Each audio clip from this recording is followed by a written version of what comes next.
What's up guys, welcome to my channel. To start things off, I have an anime rap channel called Sensei Beats. I have posted some extremely cool anime raps there, and I will continue to post more and more. Please check it out. Your support and feedback will be much appreciated. Secondly, there is my Discord server. If you want to join an active otaku community where there are regular anime quizzes and stuff like that, you should definitely consider joining it. The links to both the channel and the server will be down in the description box down below. Alright then, it's time to talk about some strong ass fantasy anime main characters. This is a very interesting list, as I'm sure you'll be able to find an anime or two that you haven't watched before. I have included some underrated as well as widely hated anime.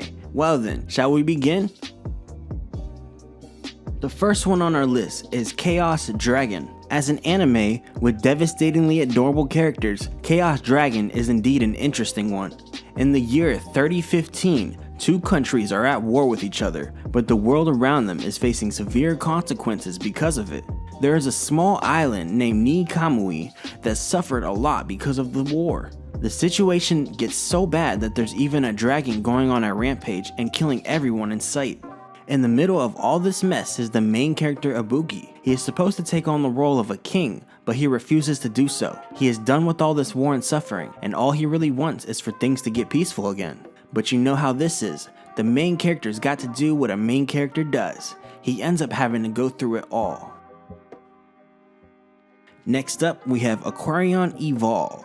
From all that we have watched, it is obvious that mecha anime are worth nothing if the animation is inconsistent and visuals not appealing. And while this anime may not be 𝐒𝐻𝐴n Lagann or Code Geass, it is still a very good mecha anime with consistent animation and very appealing artwork. This anime has both a prequel and a sequel, but they have different names. The prequel is called Aquarion, and the sequel is called Aquarion Lagos. Obviously, if this anime seems like your cup of tea, you are going to start with the prequel. As for the story, it all happened over 12,000 years ago. A race known as the Shadow Angels suddenly attacked the Earth in hopes of taking it over. But a miracle happens and the humans get to live another 12,000 years. But recently the Shadow Angels awaken from their deep slumber, and it seems like they are not going to go easy on the humans like last time. But humans are not the same as they were 12,000 years ago. Now they have a fighting chance.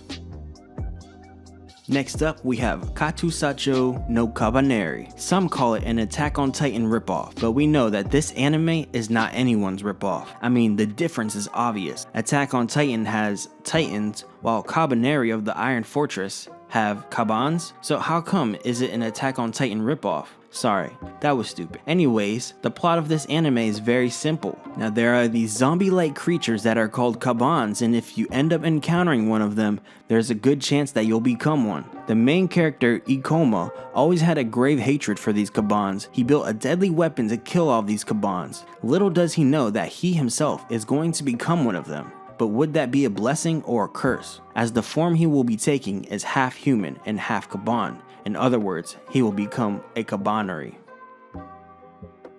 Next up, we have 𝐒𝐻𝐴 no Alteria. Sometimes a cute anime-filled wholesomeness is all it takes to make us smile. This story is about a girl named 𝐻𝐴. Her ancestors have been all alchemists, and she also starts working for a development department. She researched alchemy in Central, so she is not one to be underestimated. In the development department, she comes across a young man named 𝐿𝐺𝐴. He transferred there so he can make an actual impact with his ability. The two make a promise to do their best to make the most out of their alchemy so that they can bring success to development departments. The art of this anime is also quite beautiful, just like the anime itself.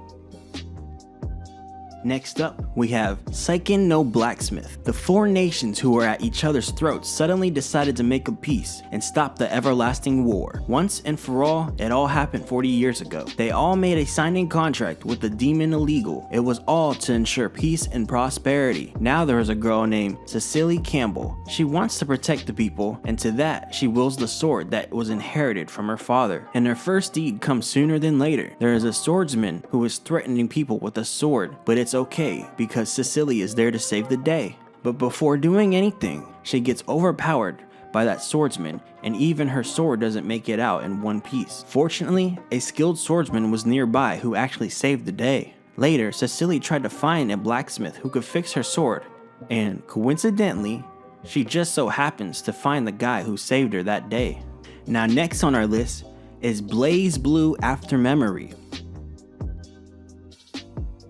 days building up to the New Year's Eve are always filled with excitement and wonder as the general public fools itself into thinking that things are going to change, such as the story of December 2199. There is not much time left till the start of the new year. The streets are full of anticipation and people are seen partying everywhere. Little do they know, an even more exciting event is about to happen. Ragna, the Blooded, makes an appearance. He is an SS class criminal who has a severe bounty on his head, the largest bounty ever. His aim? To destroy the system that is obviously controlling the world. But people didn't want to miss out on the chance to claim the bounty on his head, so highly skilled warriors gather around to hunt Ragna the Blooded, also known as the Grim Reaper, and each of them is a force to be reckoned with. Now, what will happen to the Grim Reaper? Conception. The main character named 𝐒𝐡𝐚𝐧𝐧𝐞𝐥 is a high school student, but on his graduation day, his cousin tells him that she is pregnant. Alright, time for a pop quiz, and guess who the father is? Anyways, suddenly a light pops up and transports both of them to the world of Granvania. It is a somewhat interesting place. There are impurities who have been causing chaos and disorder. That's where 𝐒𝐡𝐚𝐧𝐬𝐶 comes in. He is revealed to be one who is destined to meet the Star Maiden, so he is their last hope. And how is he going to save them all? Well, by mating with the maidens and helping them produce star children in order to combat the impurities, and unless he does it all, he and his cousin may not be able to leave this place ever again. Now, this anime is an adaptation of a video game, and a very poor adaptation in terms of the execution of the plot. So if you still want to watch this anime, watch it for your guilty pleasure. Next up, we have 𝐒𝐻𝐚 no Yosha. There is a legend that has been going on for ages. It states that when the demon revives, 6 heroes will come into the scene. These heroes are the brave of the 6 flowers. They will be chosen by the goddess of fate and will be granted power to save the world from those who have to turn into a living hell. And then there is a guy named Adlet Mayer. He claims to be the strongest man in the world. He arrives at the continent of Piena in hopes of becoming one of the 6 braves, and while it didn't go as smoothly as he thought it would, he does indeed get chosen to become one of the braves. Now, there is an interesting twist to this. There is a 7th hero pretending to be a brave too. So before the 6 heroes can come together and plan how to defeat the demon god, they seem to be fighting against themselves to see who the imposter is, and more often than not, they choose the wrong imposter.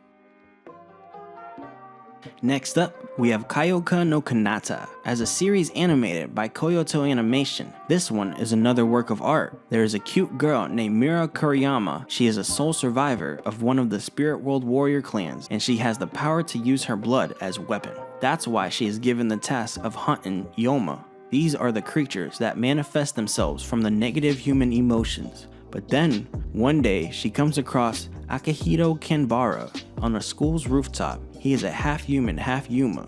So she just stabs him with the blood saber only to realize that Akihito is immortal. That was the beginning of their weird relationship. From there on, Mira keeps trying to kill Akihito, but Akihito does nothing. He is immortal after all. Later, Akihito talks Mira into joining the literary club where there are 2 more spirit warriors named Hirumi and Mitsuki. Gradually, all of them begin to become very close friends and their bonds deepen. But the same can be said about the Yuma around them. As I said before, this anime is animated by Kyoto Animation, so the animation and the visuals are glorious as they can get. But whether or not is this anime your cup of tea depends totally on your personal taste in anime. Next up, we have Fairy Planning Manual. This is a 14 episode long Chinese anime, with each episode being around 20 minutes long. The story starts with an otaku named Yan Ding. He gets transported to another world, but there he has to take an entrance exam of the Xiaoyu Academy. However, after the test, his life in the new world finally begins. Sadly, he lacks magical powers, so he decides to become a gardener. During his gardening endeavors, he found a seed of a fairy and then even breaks the seal. And just like that, the story transitions. To him helping the fairy face her dark past. There you go, guys. I hope you enjoyed the video. Be sure to like and leave a comment. And if you're new to the channel, you should consider turning that red subscribe button gray. I post regular content like this every 2 days or so. Well then, see you guys on my next video. Until then, stay safe and watch anime.